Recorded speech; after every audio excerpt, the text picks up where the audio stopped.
கார்த்திகை தீபம் சீரியலோட ஒரு ultimate promo வெளியாகிருக்கு. அந்த ஒரு ப்ரோமோவில் என்ன நடக்க போகுது அப்படிங்கிற ஒரு குட்டி ரிவ்யூ பார்க்கலாங்க. நம்ம சேனலை மறக்காமல் சப்ஸ்கிரைப் பண்ணிடுங்க. பக்கத்தில் பெல் ஐக்கான் இருக்கும், அதையும் ப்ரெஸ் பண்ணிடுங்க. வாங்க வீடியோக்குள்ளார போகலாம். ஃபர்ஸ்ட் டைம் நம்ம சேனலை வாட்ச் பண்ணுறீங்க அப்படின்னு மறக்காமல் ஒரு சப்ஸ்கிரைப் பண்ணிடுங்க.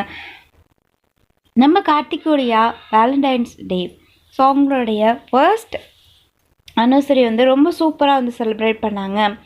அது மட்டும் இல்லாமல் கார்த்திக்கு அவங்களுக்கு மறக்க முடியாத ஒரு கிஃப்ட்டை தான் நம்ம தீபாவும் ப்ரெசன்ட் பண்ணியிருந்தாங்க. கார்த்திக்கு அது மறக்க முடியாத ஒரு தருணமாக இருந்துச்சு. அந்த கிஃப்ட்டுமே லைஃப் லாங் இந்த ஒரு தருணத்தை நான் மறக்கவே மாட்டேன் அப்படின்னு சொல்லி கார்த்திக் அந்த கிஃப்டை வாங்கிக்கிறாங்க.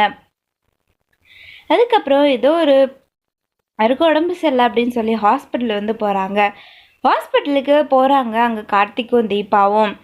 அதுக்கப்புறம் அதே ஹாஸ்பிட்டலில் நம்ம ரம்யாவும் போகிறாங்க. ரம்யாவும் அங்கே இருக்காங்க. ஸோ ரம்யா கார்த்திகை பார்க்குறாரு.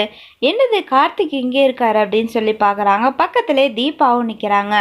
அப்போது ஒரு ஹஸ்பண்ட் அண்ட் ஒய்ஃப் எப்படி இருப்பாங்களோ அந்த மாதிரி தான் அவங்க நடந்துக்கிறாங்க. அப்போது தீபாவுடைய ஹஸ்பண்ட் கார்த்தியா, அப்போது அப்பா சொன்னதெல்லாம் உண்மையா, நான் தான் நம்பவே இல்லையா அப்படின்னு சொல்லிட்டு கார்த்திக்கும் தீபாவுக்கு கால் பண்ணுறாங்க ரம்யா. தீபா கிட்ட கேட்குறாங்க, அப்போது உன்னோட ஹஸ்பண்ட் பேர் என்ன? நம்ம நிறைய தடவை பேசியிருக்கோம், ஆனால் ஹஸ்பண்ட் பேர் மட்டும் எனக்கு தெரியல, ஸோ அதான் கேட்கலான்னு கால் பண்ண அப்படின்னு சொல்லிட்டு பேசுகிறாங்க. அப்போது என் ஹஸ்பண்ட் பேர் கார்த்திக் அப்படின்னு சொல்கிறாங்க.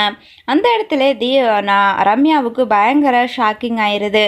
இவ்வளோ நாளாக நம்ம தீபாவோடைய ஹஸ்பண்டை லவ் பண்ணிக்கிட்டு இருந்தோம் அப்படின்னு சொல்லி பார்க்குறாங்க. அப்போது நம்ம ரம்யாவுக்கு பயங்கர ஷாக்கிங் ஆயிடுது. ஸோ கார்த்திக் அப்போது எதுக்காக நம்மக்கிட்ட லவ் அக்செப்ட் பண்ணிக்கிற மாதிரி நடந்துக்கிட்டாரு அப்படிங்கிறத யோசிக்க ஆரம்பிக்கிறாங்க ரம்யா. இதுக்கப்புறம் என்ன நடக்குதுன்னு சொல்லி நம்ம வெயிட் பண்ணி பார்க்கலாம். தேங்க்ஸ் ஃபார் வாட்சிங்.